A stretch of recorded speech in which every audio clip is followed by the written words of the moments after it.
नमस्कार। आगामी लोकसभा चुनाव 2024 में एनडीए का मुकाबला इंडिया से होगा।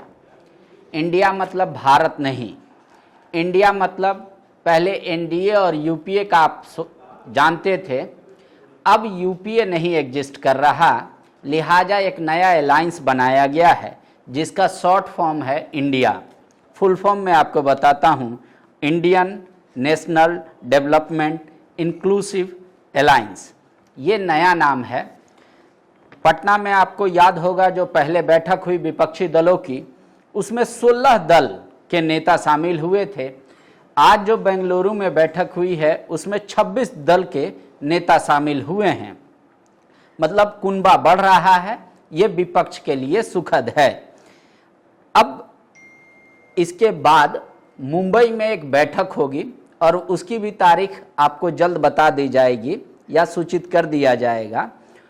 उस बैठक में क्या होगा हम आपको बताते हैं। वहाँ सारे विपक्षी दल का एक कोऑर्डिनेशन कमेटी बनेगा जिसका सेक्रेटेरिएट मतलब ऑफिस दिल्ली में रहेगा और वो 11 लोगों का जो दल होगा, वो कमेटी होगी, वो उसमें एक कन्वेनर हो सकते हैं और 11 मेंबर, वो तय करेंगे सारे डिसीजंस कि किस राज्य में कौन सी पार्टी नेतृत्व करेगी, क्या कॉमन मिनिमम प्रोग्राम होगा, कौन से मुद्दे को हाईलाइट किया जाएगा जनता के बीच, और चुनाव में बाकी जो तालमेल बैठाने का काम होगा वो कोऑर्डिनेशन कमेटी का होगा, वो 11 लोगों का होगा। ये तय हो गया है। कौन कौन वो 11 लोग होंगे वो मुंबई में तय हो जाएगा। आज जो सबसे बड़ी बात जो प्रेस कॉन्फ्रेंस की शुरुआत विपक्षी दलों के बैठक के बाद की गई, उसकी अध्यक्षता इस बैठक की भी खड़गे साहब कर रहे थे और उन्होंने ही शुरुआत की। खड़गे साहब ने एक बात, सबसे इंटरेस्टिंग बात ये कहा कि वर्तमान समय में मीडिया का जो मूव है वो मैंने अपने राजनीतिक जीवन में कभी ऐसा अनुभव नहीं किया। उन्होंने साफ तौर पे कहा कि मीडिया वही करता है और वही लिखता है, वही पढ़ता है, वही बताता है लोगों को जो मोदी जी उन्हें इशारा करके बताते हैं करने के लिए। कहें मीडिया वाले का भी सपोर्ट चाहिए, ऐसा मीडिया हमने नहीं देखा था।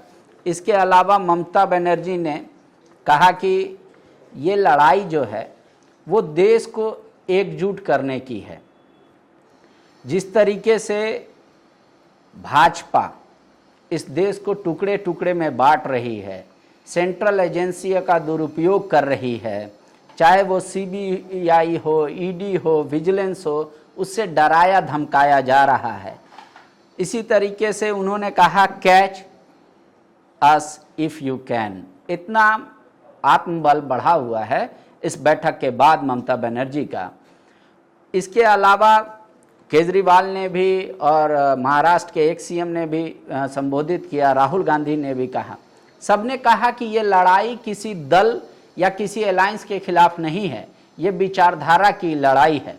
हम बताएंगे लोगों को कि मोदी जी कैसे देश के आकाश से लेकर पाताल तक सब बेच दिया, कहाँ इकोनॉमी चला गया, रेलवे की स्थिति क्या है, नौकरी और बेरोजगारी और महंगाई की स्थिति इस देश में क्या है, कैसे देश का एक बड़ा पूंजी जो है वो सिर्फ कुछ चुनिंदा लोगों के हाथ में दे दिया गया है। इन सब के अलावा एक एक्शन प्लान बनाने की बात की गई है मुंबई में, और उसमें बेरोजगारी और जो देश की वर्तमान स्थिति है उस पर चर्चा की जाएगी और वहीं से तय होगा कि किस तरीके से लोगों के बीच ये विपक्षी दल जाएगा।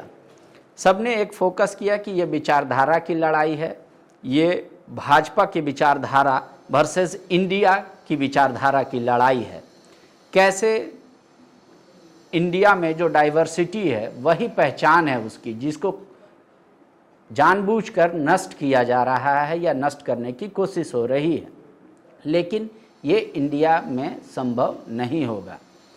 इसके अलावा बहुत सारे नेताओं ने कहा कि डेमोक्रेसी पे खतरा है, कॉन्स्टिट्यूशन पे खतरा है, किस तरीके से अगर जनता का बहुमत नहीं मिलता तो भी सरकार वहाँ गठन कर ली जाती है। ये विचार करने की ज़रूरत है। अब जब महाराष्ट्र में अगली बैठक मुंबई में होगी, वहाँ पे कोऑर्डिनेशन कमेटी बनाया जाएगा। लेकिन यूपीए की बैठक को आसानी से आप मत लीजिए, क्योंकि यूपीए की जो आज यूपीए माफ़ कीजिएगा, अब जो इंडिया की बैठक हुई उसके बाद इस पर नरेंद्र मोदी ने भी एक तीखा प्रहार किया है। कहा है कि ये भ्रष्टाचारियों का एक संगठन है। एक आदमी अपने चेहरे पे कई चेहरा लगा लेते हैं। उनका कहने का मतलब जो आपस में राज्यों में लड़ रहे हैं एक दूसरे से, वो भी एक साथ हैं। इस तरीके का बयान प्रधानमंत्री नरेंद्र मोदी के तरफ से आएगा। खड़गे जी ने एक बात और कही कि आप इंडिया, ये जो नया अलायंस बना है, इसका इम्पोर्टेंस इसी बात से समझ सकते हैं कि एनडीए में जब दूसरी बार भाजपा सत्ता पर आई तो एनडीए बिखर गए थे, टुकड़े टुकड़े में हो गए थे। लेकिन विपक्षी एकजुटता को देखते हुए वहाँ 38 दलों का एक समूह बनाने की कोशिश हो रही है, एनडीए में लाने की कोशिश हो रही है। और वो एनडीए की भी बैठक आज दिल्ली में है, देर शाम तक बैठक होगी। उस बैठक के बाद से क्या कुछ नतीजा आता है, जो नए नए दल जुड़े हैं एनडीए में, अपने आप को एनडीए का हिस्सा बता रहे हैं, वो जनता के पास क्या लेकर जाएंगे, वो भी हम आपको बताएंगे। फिलहाल इंडिया को शुभकामना, बेहतर कीजिए, बेहतर बोलिए। बायोम, जो है मेडिकल प्रिपरेशन का एकमात्र संस्थान, जहां है complete digital classrooms, video lectures, student tracking system, library facility and 100% result oriented rankers batch. Biome, Hinoo एवं नगरा टोली, रांची।